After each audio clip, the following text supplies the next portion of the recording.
Hello everyone, today we are celebrating 72nd republic day.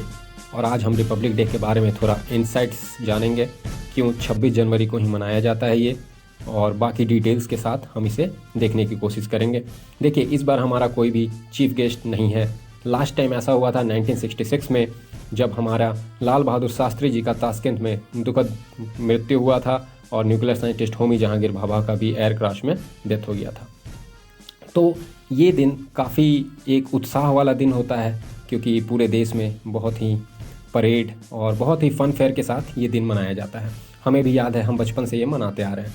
तो इसकी ऐतिहासिक पृष्ठभूमि जानेंगे, जैसे कि पहले हमारा डोमिनियन स्टेटस था, हम डोमिनियन की मांग करते थे, फिर कैसे देश आज़ादी की ओर बढ़ा। इसमें बहुत सारे कमीशंस आते थे, Simon commission, cabinet mission, Cripps mission, फिर कैसे कैसे ये प्रोसेस आगे बढ़ा, इसकी भी थोड़ी सी डिटेल लेने की कोशिश करेंगे। और हम ये जानेंगे कि 26 जनवरी इतना इम्पोर्टेंस क्यों रखता है हमारे लिए। और चलिए हम स्टार्ट करते हैं। ये एक दिन ऐसा था when India became a sovereign Republic. Sovereign Republic बनता है ये उस दिन। सॉवरेन का मतलब होता है जिसका अपना खुद का अथॉरिटी हो, ठीक। रिपब्लिक का मीनिंग हम डिटेल में जानेंगे आगे। ये रिचुअल जो है ये अंडरलाइन करता है रिपब्लिकन नेचर। हमारा जो नेचर है रिपब्लिकन नेचर है, हम रिपब्लिक कहलाते हैं। तो रिपब्लिक क्यों कहलाते हैं? रिपब्लिक इसलिए कहलाते हैं, रिपब्लिक बेसिकली वो होता है जहाँ पर हेड ऑफ स्टेट इलेक्टेड होता है। हमारा हेड ऑफ स्टेट प्रेसिडेंट है, वो एक इलेक्टेड है। और इसका एक और दूसरे तरीके से आप देख सकते हैं, people choose who they want to rule them. हमें जनता के द्वारा चुना होता है वो व्यक्ति जो उन्हें रूल करेगा। और इसका जस्ट अपोजिट मोनार्च होता है, जहाँ पर एक किंग, क्वीन या कोई एक मोनार्च बैठेगा और उसी को बोलते हैं मोनार्ची। जैसे यूएई में है, सऊदी अरेबिया में है रिपब्लिक, इंडिया, फ्रांस, यूएस, ऐसे एग्जांपल्स हैं। तो ये रिचुअल हम कब मनाते हैं? हम अपने देश में मनाते हैं क्योंकि रिपब्लिकन नेचर को हम सेलिब्रेट करते हैं, हमारा सरकारी तंत्र का। और हमारा एक डेमोक्रेसी है, बहुत ही अच्छा डेमोक्रेसी कहलाते हैं हम। By demonstrating to ourselves and to the world, क्या हम दिखाना चाहते हैं? क्या कि आर्म्ड फोर्सेस जो है और फॉर्मली सैल्यूट किसको ऑफर करता है? सिविलियन अथॉरिटी को, और वो हमारा प्रेसिडेंट में निहित है। ये चीज़ होता है इसके अंदर। India became independent on August 15, 1947, सबको पता है। और लेकिन ये डेट हमारे द्वारा नहीं चुना गया था, ये डेट अंग्रेजों द्वारा चुना गया था, ठीक है। तो हमारे द्वारा क्या चुना गया था? हमारे द्वारा हमारा डेट चुना गया था, जो हम 26 जनवरी को मना रहे हैं। यही इसका बहुत सिग्निफिकेंस रोल है, और आगे हम देखते हैं। When India became independent from British Raj following आज़ादी movement, it didn't have a constitution of its own। हमारा कॉन्स्टिट्यूशन नहीं था अपना, लेकिन उसके बाद हम फिर कुछ मॉडिफिकेशन के साथ अपना 1935 के गवर्नमेंट ऑफ इंडिया एक्ट के साथ चल रहे थे। लेकिन उसके बाद फिर से ड्राफ्टिंग कमेटी का गठन होता है BR अम्बेडकर के चेयरमैनशिप के अंदर, और हमारा संविधान बनाने का प्रोसेस आगे बढ़ता है। ऑल्दो संविधान अडॉप्ट हुआ था कब? नवंबर 26, 1949, और ये प्रियम्बल में भी, हमारा प्रस्तावना में भी ये डेट मेंशन किया गया है। It came into force on January 26, 1950। 1950 को ये फोर्स में आया।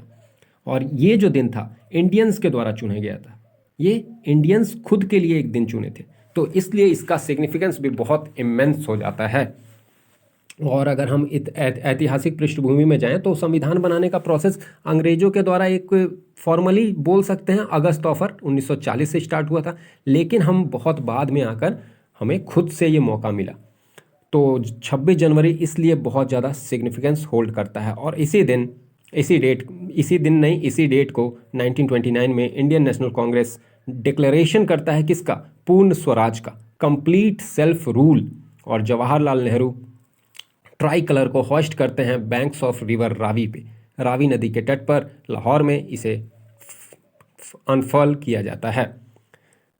और ये जो डेट है, ये इंडिपेंडेंस 26 जनवरी 1930 को ये डेट रखा जाता है, और उस समय से ये पूर्ण स्वराज डे के रूप में 17 सालों तक लगातार मनाया गया। 30 से अब 17 साल जोड़ लीजिए, और उसके बाद हमें आज़ादी।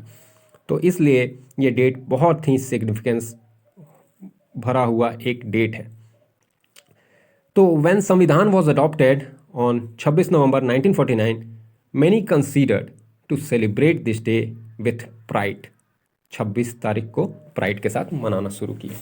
और आप लोग को पता होगा, ये एक करंट अफेयर्स का ये इशू है कि 26 जनवरी तो हम मनाते हैं अपना जो हमारा संविधान है ये उस दिन से लागू हो गया था, पूर्णतः लागू हो गया था, इनैक्ट हो गया था। अडॉप्ट कब हुआ था? अडॉप्ट हुआ था नवंबर 26 को, ठीक है, नवंबर 26 को, इसलिए हम अब संविधान दिवस के रूप में मनाते हैं।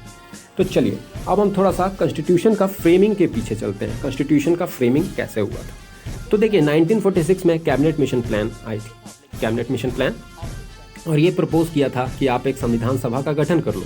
और उस समय मेंबर्स कितने थे? 389 मेंबर्स थे संविधान सभा में। कुछ प्रोविंसेस से आए थे इंडायरेक्ट इलेक्शन के द्वारा, कुछ स्टेट से नॉमिनेशन के द्वारा। फिर उसके बाद कॉन्स्टिट्यूएंट असेंबली का पहला मीटिंग होता है दिसंबर 9, 1946 को, ठीक, दिसंबर 9, 1946 को। और इस दिन हमारा प्रोविजनल प्रेसिडेंट बनते हैं सच्चिदानंद सिन्हा। सच्चिदानंद सिन्हा प्रोविजनल प्रेसिडेंट बन जाते हैं। तो जस्ट 2 दिन बाद दिसंबर 11, 1946 को राजेंद्र प्रसाद प्रेसिडेंट बनते हैं और उनके साथ वाइस प्रेसिडेंट हरीश चंद्र मुखर्जी, और फॉर्मली काम शुरू होता है। दिसंबर 13, 1946 को ऑब्जेक्टिव रेजोल्यूशन, उद्देश्य पत्र रखा जाता है जवाहरलाल नेहरू के द्वारा। और इस दिन ये हमारा एक पहला डॉक्यूमेंट हो जाता है कॉन्स्टिट्यूएंट असेंबली संविधान सभा द्वारा, जिसमें पेश किया जाता है और अडॉप्ट किया जाता है संविधान सभा द्वारा। अब इसमें देखिए संविधान जो है बहुत ही छोटे छोटे कमिटीज, छोटे छोटे सब्जेक्ट्स के ऊपर आपस में ग्रुप्स में डिवाइड होकर चलता है। और इसका रिपोर्ट्स जो है रिपोर्ट्स बनता है और उसके बाद फिर ये जाता है BN राव के पास। BN राव हमारा एडवाइज़र थे, ठीक है, संविधान का एडवाइज़र थे और ड्राफ्ट वगैरह बनाते थे। फिर उसके बाद दुखद घटना हो जाती है 14-15 अगस्त 1947, पार्टीशन हो जाता है। कॉन्स्टिट्यूएंट असेंबली में भी मेंबर्स कम हो जाते हैं, 299 मेंबर्स रहते हैं।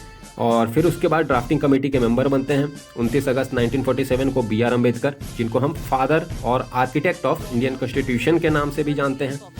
और BR अम्बेडकर के तो क्या ही कहने, मतलब इतना ज़्यादा एक्सटेंसिव वर्क इन्होंने किया, अलग अलग देशों के संविधान का अध्ययन किया। ये और इनके साथ कुछ और व्यक्ति थे, इन्होंने इतना ज़्यादा पढ़ाई किया एक्सटेंसिव, उसमें से अपने देश के लायक क्या क्या मुद्दे हैं, क्या क्या पॉइंट्स हैं, उसे अपने देश में अपनाया गया। और उसके बाद फिर हमारा संविधान बनाने का प्रोसेस स्टार्ट हो जाता है। तो BR Ambedkar father of Indian constitution plus 6 member थे और ये टोटल 6 मंथ लिए थे ड्राफ्ट कॉन्स्टिट्यूशन तैयार करने का। 315 आर्टिकल उसके अंदर थे। फिर फरवरी 1948 से नवंबर 1949 डिबेट्स, डिस्कशन वगैरह चलते हैं।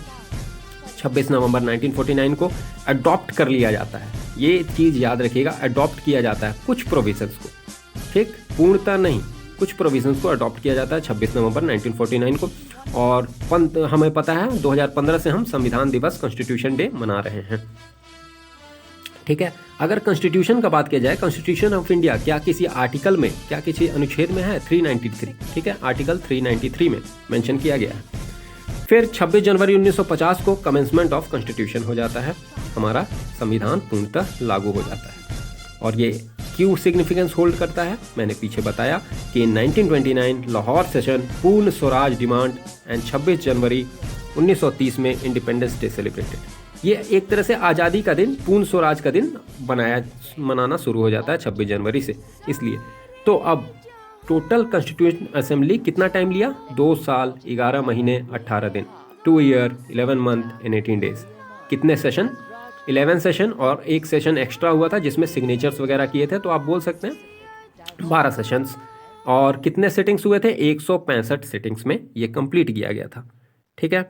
तो इतना आपको याद रखना है। और ये दिन हमारे देश में कितने हर्षोल्लास से मनाया जाता है, हर साल मनाते हैं। कोविड-19 के चलते इस साल कुछ प्रॉब्लम्स हैं और आप देख रहे हैं दिल्ली में प्रोटेस्ट मार्च भी चल रहे हैं और इस प्रोटेस्ट में किसान भी एक पैरेलल ट्रैक्टर मार्च करने वाले हैं। तो ये भी एक तरह से डेमोक्रेसी का एक बहुत ही खूबसूरत उदाहरण है कि आप जो आपके डिसेंट कर रहे हैं, जो प्रोटेस्ट करना चाह रहे हैं, उन्हें भी पूर्णतः आज़ादी दिया जाता है कि आप भी प्रोटेस्ट करो, अपना डिसेंट सामने रखो। ऐसा नहीं कि आज तो एक बहुत बड़ा फेस्टिवल है तो आपको कुछ करने नहीं देंगे, आप पे रोक लगाएंगे। आप संवैधानिक तरीके से चलो तो वो चीज़ भी आपको अलाउड किया जाएगा। ये ही बहुत ज़्यादा एक ब्यूटी होता है किसी भी डेमोक्रेसी का, और हमारा एक बहुत ही अच्छा डेमोक्रेसी कहा जाता है और है भी सही मायने में। तो इसलिए आज आपको ये ट्रैक्टर मार्च भी देखने को मिलेगा और हमारे फोर्सेस का मार्चिंग भी देखने को मिलेगा। और इस दिन बेसिकली हम अपना शोकेस करते हैं कि हमारा इतना प्रोग्रेस है, हम इतना पावरफुल हैं ताकि दूसरे देश जो हम पे निगाह भी डालते हैं वो एक बार थर्रा जाएं। जब हमारे राफेल और फाइटर जेट्स हवा में उड़ेंगे, जब हमारे जवानों के पैर से पैर मिलेंगे, तो सबके सीने चौड़े हो जाते हैं भारतीयों के, और दुश्मनों के सीने झुककर नीचे ज़मीन को छूने को तैयार हो जाते हैं। तो ऐसा दिन हमारे जीवन में आता रहे, हम इसी तरीके से अपने देश का गौरव मान बढ़ाते रहें और इसी तरीके से ये प्रोसेस चलता रहे। इसी के साथ जय हिंद, जय भारत, वंदे मातरम।